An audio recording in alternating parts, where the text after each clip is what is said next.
The next panel is going to give us some more answer related to this topic, because they are going to discuss, to discuss the emerging and excited new digital advertising channel, that is CTV. And in order to welcome this new panel, I would like you to welcome the next moderator, Vincent Flood, who is editor-in-chief of VideoWeek, and will join the stage to introduce the next speakers. Please welcome Vincent Flood, editor-in-chief of VideoWeek. You need the clicker? I don't think so. Okay. So yeah, we're going to be speaking about CTV today, tomorrow, and beyond. So my name is Vincent Flood. I'm the editor-in-chief, as I was introduced, the editor-in-chief of a publication called VideoWeek. We write about video and CTV all day, every day. I think to begin with, I think Daniel's presentation this morning sort of set up the day about what was going on in the landscape. Very interesting to see that Ireland was weirdly, it's my own country, was soaring up in audio. But I think CTV continues to be one of the big growth areas. I think part of the, even as somebody who was embroiled in it every day, there was a sort of period where you started to worry if that maybe this subscription VOD stuff was, the analysts would tell you they can't keep this up, they're going to have ads one day. But there was always a little doubt in the back of my mind that might not happen. So we'll do just a quick straw poll in the room. Firstly, how many of you subscribe to Disney, Netflix, HBO, or whatever your local ones are? So I think most people. And how many of you are considering dropping at least one of those services at the moment? Okay, you seem a bit more loyal than the London crowd. I think maybe in the UK people have overindulged and oversubscribed. Firstly, I'm going to introduce, we'll have my panelists, if you could come up and join me to the stage, please. Have we got Anthony? He's there. And I think for the purpose of this conversation, it might be good firstly to define what we're talking about when we talk about CTV. Daniel Knapp from IAB Europe and I, we sort of carried out some research and we spoke to sort of 6 different markets and sort of went, and we found that there were massive variances, not only between markets, but even within markets. So my definition of CTV, and it's something that I'm willing to fight anyone who wants to disagree, my definition is it's just a TV set that has an IP or internet protocol connection. And that can be coming through various different boxes, might be built into TV. But for me, it's an overarching term. It's not a technical standard. It's an overarching term for quite a broad breadth of services. So to kick things off, I think it might be better for my panelists to introduce themselves rather than me doing it. Piper, if you want to introduce yourself. Yeah, hola, me llamo Piper. We'll speak in English for today, but Piper Heitzler, I head up the growth team in EMEA for Amobee, which is a leading cross-channel advertising platform underpinned by a broadcaster-first philosophy, which Thomas was just speaking about. So we are really prideful of building independent solutions that connect buyers and sellers together. Julie? Hi, I'm Julie Selman. I am the head of EMEA at Magnite. We're an omni-channel platform comprised of various companies we acquired over the past couple of years, and excited to be here. Thank you. Yep. Hi, hola, buenas tardes. Me llamo Beatrice. My name is Beatrice. Very happy to be here. I'm the head of sales for Samsung Ads for Spain and Italy. I'm very delighted to join you today to further discuss all the CTV opportunities. Hola, me llamo Tony Katsur, CEO of IAB Tech Lab. I did German at school, so you didn't get any spice from me. Okay, to begin with, my understanding, when you do these panels, sort of always ask, what's the room like? And they said, it's going to be a mix, and a lot of people won't have had much exposure to CTV. So I think to begin with, it might be just good to start by talking about why we find it to be an exciting growth place. And how is it different to what's gone before when it comes to traditional TV? Piper, we'll jump down the end to you. Yeah, sure. So I think one of the biggest differences from traditional TV advertising to connected TV today is the planning process that buyers have to go through due to the fragmentation of all of the different experiences and environments and apps that they can actually show their advertisement on. So if we think about a hype cycle curve, which begins with the introduction of connected TV and moves up to the delivery of HbbTV addressable ads, we've really hit what I think is the peak of the number of walled gardens and environments that we're seeing today. And I think we might realize that last quarter at the end of 2021 was maybe what that peak looked like in terms of walled garden fatigue. And ultimately, I think what we're starting to see is going to be consolidation. So somebody like Samsung Ads, who has a very close relationship with the consumer, you will have a lot of opportunities to acquire a lot of walled garden owners, meaning just anybody that has exclusive data or exclusive inventory that allows them to build an offering around that. And ultimately, that's what excites me about being in the market right now, is working through and seeing the consolidation to come, because I think there'll be a lot of really interesting solutions and go-to-market strategies that come from these walled gardens consolidating together, driven by buyers' demands to not work in so many silos. So really a 1 + 1 = 3 scenario. But you guys, Bea, do you want to? Absolutely, to your point, I think there's lots of opportunities in CTV, but even today, adoption rate in Europe is already very high.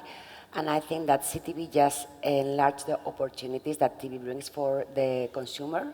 So from a consumer's perspective, I think that TV is no longer a device in where they would watch whatever it was available for them. Now it's a much bigger thing. And we see that in Samsung Ads, we recently asked Ipsos to run a research on our behalf. And that proved that watching TV is not the only use of CTV. Like 9% of the users would go to their smart TV as a source of education. 12%, I think, were looking for cooking tutorials. Other kind of tutorials also were seen by 10%. So this gives you an idea of the kind of things that people are currently doing with their smart TVs, with their connected TVs. And this is also a very good opportunity for advertisers to target new audiences or people that are just doing a different thing besides watching TV, maybe in a more proactive way. Interesting. Why did you get excited about CTV, Julie? So I think in Magnite, for sure, we saw in the last couple of years small players enter the CTV market, and it was very nascent. And I think the exciting thing is now is really materializing. These small players have become multi-million-dollar companies. We're always saying, oh, it's fragmented, there's no scale. There is scale now, especially in the sort of European top 5 countries. The content on CTV has improved a lot, and especially I think in the last 12 months, it's no longer sort of a dump of old catalogs of old movies, but it's a lot of fresh content, specifically made for certain channels, which is really attractive for the consumer and therefore very attractive for the advertiser. Programmatic activation is improving on CTV, so that's exciting for an advertiser because they can target better, measure better, it's more seamless. So yeah, lots of stuff to be excited about. Yeah. Anthony, for you, I mean, I'd like to talk a little bit about the US. I know we're IAB Europe, but it's always interesting to talk about the US market. I think many people, myself included, were very much, Europe's going to be different, and it is different in many respects to the US market in terms of pay TV take-up, in terms of, various different market dynamics.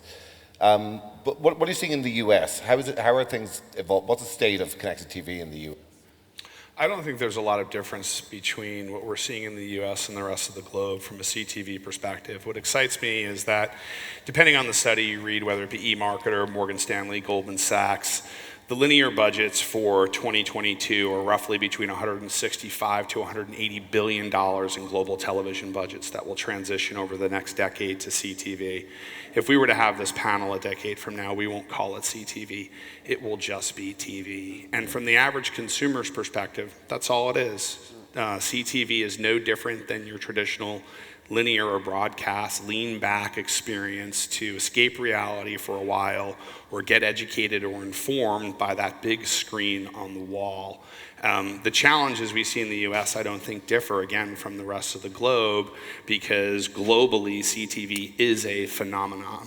And I think the challenges that we find are lack of interoperability or any connective tissue between the definition of audiences. We need to, the opening speaker hit the nail on the head. RTB, the programmatic protocol that Tech Lab stewards for the globe, needs to evolve to better support the concept of the upfront buy. We need to work on that. We are working on that now. We're kicking that initiative off next month. But the transition of audience from linear to connected television is real. We won't call this CTV in 10 years. It's just TV. I also agree that there's a tremendous amount of fatigue between all the subscriptions that everyone has to manage, and we are seeing the rise of aggregators like Plex in the United States. I'm not aware of aggregators here in Europe. I apologize. But I think we will start to see some form of kind of unified programming guide that could sit on the actual smart TVs themselves. There's Zumo, which was an interesting acquisition last year, which can also act as an aggregator. I think the smart TV manufacturers actually sit in a very unique position in the future of the CTV market to act as that aggregator of various channels or various programming. Can I say something with the other American accent on this panel? Something I've been really impressed with working and living here in Europe for the past couple of years is that the US has a number of broadcasters and a number of cable networks, and there's a lot of complexity and competition that exists in that market. But what I've experienced here is that broadcasters in every country market are really focusing on collaboration instead of competition with each other. So as Thomas just noted, D-Force being an alliance between RTL Germany and ProSieben, the merger that we're seeing in the Netherlands between RTL Netherlands and Talpa Network, that collaboration and aspiration to come together and protect the long-term viability of their offerings against the American tech giants, I think is a very different and inspirational, market landscape to be working in right now. Yeah, I have to say that's very much my experience. I mean, it's almost weird how close the competitors are. Yeah. But yeah, it's sort of encouraging to see. So back to Europe. So what are you guys seeing happen? What are the differences you're seeing across Europe? Or let's maybe compare markets in terms of how they're progressing. Beatrice, do you want to start something? I think there are several trends that are happening throughout all European markets, and then each market has its own numbers. But as trends, I would highlight two. There's a clear trend, as Anthony was saying, that streaming is already bigger than linear. Out of the EU5 markets, that happens in 4, including Spain. Italy is the only one that is still quite there, like the gap is reducing, but it's almost the same, but has not surpassed yet linear. In the case of Spain, to give you a few numbers, there's more streaming both in terms of percentage of users. 91% of Samsung Smart TV users watch streaming, while 87% watch linear. But also in terms of time spent, it goes 59 hours per month in streaming versus 55 in linear. And that difference from one market to another, UK and Germany being still farther, and France and Spain and then Italy, but all getting there. So this would be the main trend, but also there's a trend that I think is especially important for this quorum here, and is the positive attitude of consumers towards advertising in CTV.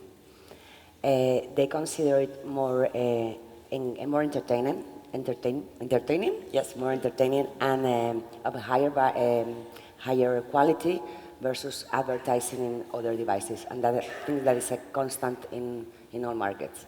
Yeah.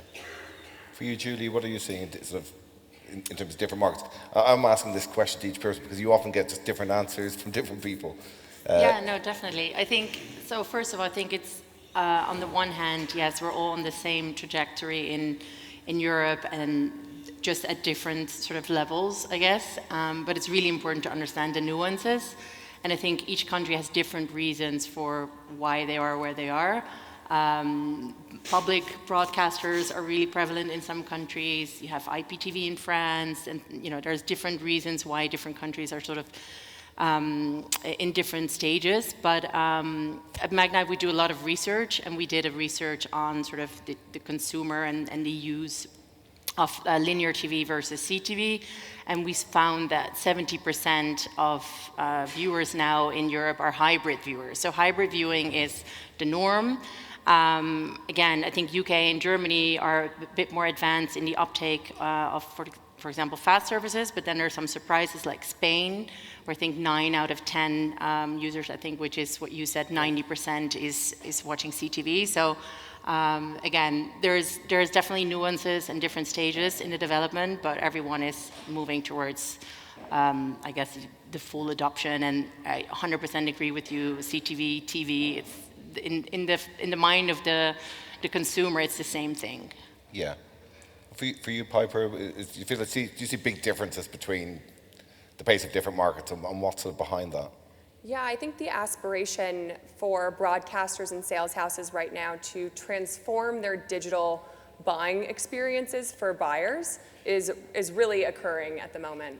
And ultimately, we're seeing that across the market in larger markets and smaller markets, that they want to make it easier for buyers to buy pan-European inventory and take advantage of their first-party data and inventory assets. And that's something I've been really proud to work on over the past 2 years, is the joint venture with SmartClip, whereby we are giving an end-to-end workflow and experience to the buyers directly from the sellers. And as Thomas said, allowing the supply side and the broadcasters to curate their products themselves and then push that into a workflow that buyers are already familiar with, and not siloing that from the other kind of open garden channels and native display, mobile, online video, audio, and digital out of home that they are typically buying in a programmatic experience now. Okay, let's get to the fun stuff, which is always the moaning about problems. Anthony, for you, I mean, you mentioned the audience and interoperability bit, but what are the key challenges for you as IB Tech Lab in terms of? Lack of open standards. I think Piper hit the nail on the head. We see a lot more collaboration in the European market than we do in the U.S. In the U.S., you see the rise of walled gardens, proprietary standards around things like audience. We need to actually create a rising tide through the use of open technical standards, such as things like video watermarking across all television sets, all media. That could certainly help with things like better automation of reconciliation. It can fight CTV fraud. It can create interoperability between audiences. Not everyone is going to subscribe to the same audience or audience resolution platform, buyers and sellers. How do we connect those two things together? That is done through open standards, which is exactly what Tech Lab is all about. I think that is the #1 challenge facing the ecosystem, and I feel that Europe recognizes the rising tide scenario, so there's reasons to work together. We're in the US, we see more balkanization between either major video companies, CTV platforms, and even smart TV manufacturers. So I think the biggest thing holding back the industry globally is the lack of open technical standards to create connective tissue across all players in the CTV ecosystem. We are kicking off a huge initiative next month to work on this through the rest of 2022 and beyond. And how big a problem is fraud today? I know it was very much, there was a lot of, I think that is one of the differences between Europe and the US. I feel like, I'm not saying that there's no fraud here, but there's certainly considerably less open marketplace buying, partly because it's a more nascent market and people are still going direct. Yeah, there is a fraud. There is a fraud challenge in CTV. We do not have hard data on it yet. Tech Lab is conducting its first anti-fraud research study in its history, and we have just kicked that off. And we are starting. It's multi-channel, but CTV is part of that study, and we hope to release that later this year. We've never done it before, but we're working with both academics and independent researchers to collate data, and we'll be publishing something later this year. To combat fraud specifically in CTV, we did release what is called ads.cert earlier this year, which is basically a means by which the server-side ad insertion provider can sign the connection with its SSP partner in order to catch fraud, not mitigate it or prevent it as it happens, but if there is unsigned video inventory coming from a server-side ad insertion provider into an SSP that makes it into the ecosystem, no buyer should ever pay for something that was not signed with the ads.cert signature. So that is a Tech Lab open standard that is available, finalized. It went out for public comment. It is available today. If there are any buyers in the room, I would demand that your CTV supply chain leverages ads.cert, or you will not buy from them. That is how you prevent CTV fraud.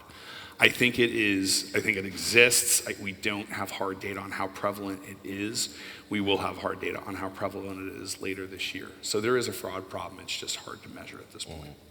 And have they worked out how to fake the signatures yet? No, because the signatures work essentially on the core concept of PGP encryption. So there's a private public key that is generated between the SSAI provider and the SSP. So the key is unique between the two of them. Is it impossible to fake the signatures? No, very few things are impossible in technology, but it is just part of building the bigger fence about fighting fraud. There is no silver bullet to fight fraud, right? Ads.txt is a fence post if you think then of sellers.json as a piece of wire to build the fence, and then the supply chain object is another piece of wire, and ads.cert as another piece of wire to build this fence to fight fraud. You have to deploy all of these things if you want to combat fraud. But again, fraudsters are fraudsters. They are conniving. It is always going to be a nuclear arms race for us as an industry to continue to combat fraud, and Tech Lab is not going to give up that fight.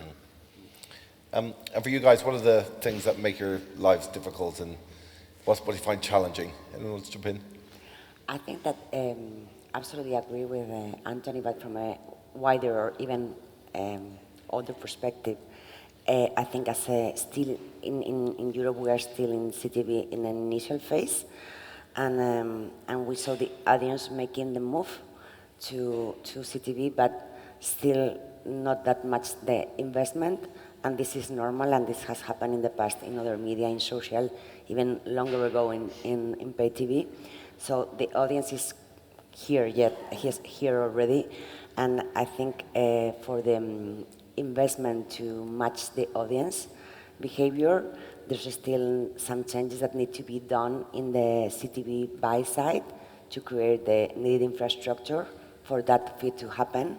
We believe this is going to happen very soon because audience's trend is very clear to move more and more to streaming.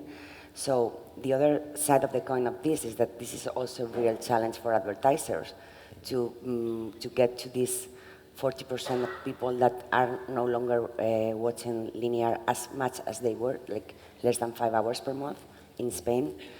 So this is a challenge for advertisers as well. So it's just a matter of time, and we believe it will be a short time for that to happen. Yeah, I agree. I think one of the things that will bring more investment, especially from advertisers, better understanding the sort of fragmented linear versus CTV, where is your audience, and how much percentage of your audience is not on one or the other. So measurement, we've talked about this at length at pretty much every conference, but it's so important. And you know, at Magnite, we have this sort of suite of solutions where you can measure things like incremental reach and brand uplift. And you know, we do case studies with brands, and they're always very surprised to see the results, large populations on CTV only, or you know, that they wouldn't be able to reach. I think next, though, we were talking a couple of weeks ago with Heineken. We did a great case study with them. They were super happy with the results. But then what's next? So attribution, and how can we kind of converge, you know, linear and CTV as one sort of channel rather than kind of keeping it separate. So I think that is definitely a challenge still, and if we kind of figure that out, have better proof points, it will drive investment, it will drive you know, us better to work better together, to investment in the technology, etc. So that's really, I think, the key. While I love Julie's answer, I definitely want to double down on yours, Anthony, that standardization of consent, I think, is a very large challenge and something that we want to overcome. Just because, consent should not be a competitive advantage to receive a targeted ad in one environment versus the other. It really should be something that should be interoperable and pass between partners so that we can ultimately provide the best connected TV ad experience to the viewer. And I think that there's a lot of signals that could come in that form of consent for a targeted ad that doesn't necessarily need to be user level or household level data. An example of that could be literally serving a breakfast item in a fast food ad in the morning versus serving a lunch item at lunchtime in that ad. And ultimately, personalization, we know, is something that makes the brand recall, brand messaging more effective, and also a better consumer experience overall. So I think the standardization of consent will really be a hurdle and opportunity and benefit for everybody that works in this industry. Yeah, if I could just respond to that. My point, I totally agree with that, Piper. My point on open standards was really around measurability, audience interoperability. But yes, totally agree on consent. And as a matter of fact, the IAB legal affairs team led by Michael Hahn in the US has a special working group called Project Crosswalk. And it is focused on privacy and consent in the CTV ecosystem. So if you reach out to, feel free to reach out to me or reach out to IAB or IAB Tech Lab in general and inquire about Project Crosswalk, because that is exactly the working group that is focused on cross CTV consent. But to your point earlier on how do we actually resolve audiences or identify audiences or attribute audiences between both linear, addressable linear, which is a whole other aspect of, you could call it CTV-esque, and CTV. The standard Tech Lab is working on is an open video watermark standard in order to accomplish that. That will successfully accomplish something like call it cross-channel, right? There's linear, which is delivered over the QAM protocol. There's broadcast, which is delivered over ATSC in the United States. I don't know the over-the-air broadcast protocol here in Europe. And then there's IP delivered. The open standard we're working on is a video watermark that would allow this entire industry to do measurement and attribution and cross-audience interoperability across addressable linear, even traditional linear, and CTV. But we need the partnership and support of the smart television manufacturers to support that, because that video watermark can then be processed by others in the industry to do those things. So again, that is an initiative we are kicking off in June. We encourage everyone here in the room to participate in the CTV technical working group to have these discussions about how we create that open, interoperable standard around audience and attribution in CTV and linear and addressable linear. When it comes to, in terms of solutions, Anthony, you've given plenty of solutions. I'm very impressed with the amount of stuff that actually is going on. We're busy. Anyone wants to jump in on how, in terms of how the industry is working together to solve some of these challenges outside of the IB? No? I think Anthony just sort of answered it, but I think maybe. Sorry. No, that's fine. I just wanted to say, I think one of the challenges as well is just the way the currency of TV is so different from CTV or digital. So I'd love to hear more about how you are going to solve for this, Anthony. Well, I think you have to resolve back to some more of the traditional television measurement metrics, and you've got Nielsen and the GRP, right? So I think there is, creating some form of video token, if you will, still should resolve back to the buyer's source of truth when it comes to audience. But at least if we have something that is cross-channel, and interoperable across smart televisions, they can still resolve that back to whatever their source of truth is, whether that is Nielsen or ComScore or VideoAmp or other or Spot TV or whatever it's up to the advertiser, right? Like it's in the eyes of the beholder. But if we can create that universal token that truly is open and interoperable across televisions, smart TVs, then they can still resolve it back to however they choose to quantify their reach. Yeah, I was going to say the holistic measurement piece of that is really important for buyers, since the blind spots that they have right now with the different walled gardens and environments is really the deduplication of audiences that they need to have. And ultimately, I think that helps media owners and content owners, because brands and agencies are willing to pay the price for unique reach. And when they can't measure or quantify that unique reach, they have to be a lot more efficient in the CPMs that they provide. So ultimately, I think that the price volume index for media owners, as well as the marketing effectiveness ROI that's going on both sides of the industry, would only strengthen by opening that up. Yeah. Everything you just said. When it comes to data and targeting,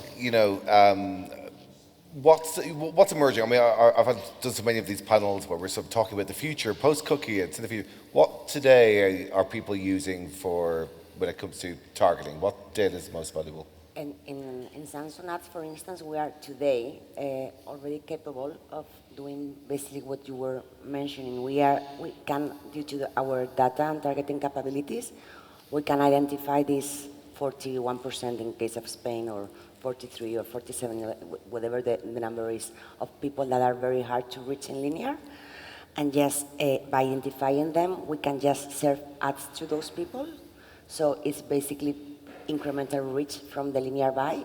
So makes CTV a very good complement, and we are also paying only for the incremental reach. Not only we can target them this way, but also we can report back to the brands and the media agency on what was with deterministic data, what was the real reach of this campaign, not only in CTV, with Samsung TV Plus, for instance, but also in the linear TV campaign, which I think is a very good and useful tool for agencies and brands to just reach in CTV the people that can no longer be reached in linear. Are we? Yeah. It's tough for time. This is going to be all for now, but the good point is that we're going to have a 15-minute coffee break just right now, so maybe we can go all together and to discuss a little bit further through the coffee room, and we'll meet again in 15 minutes to go through the other topic of the afternoon, which is retail media, which is also very exciting. Digital ad markets. Thank you very much to the five of you. Thank you. Thank No you. worries. Thank you. Thank you, everyone. Thank you. Let's give a panelist an applause, please. Cheers.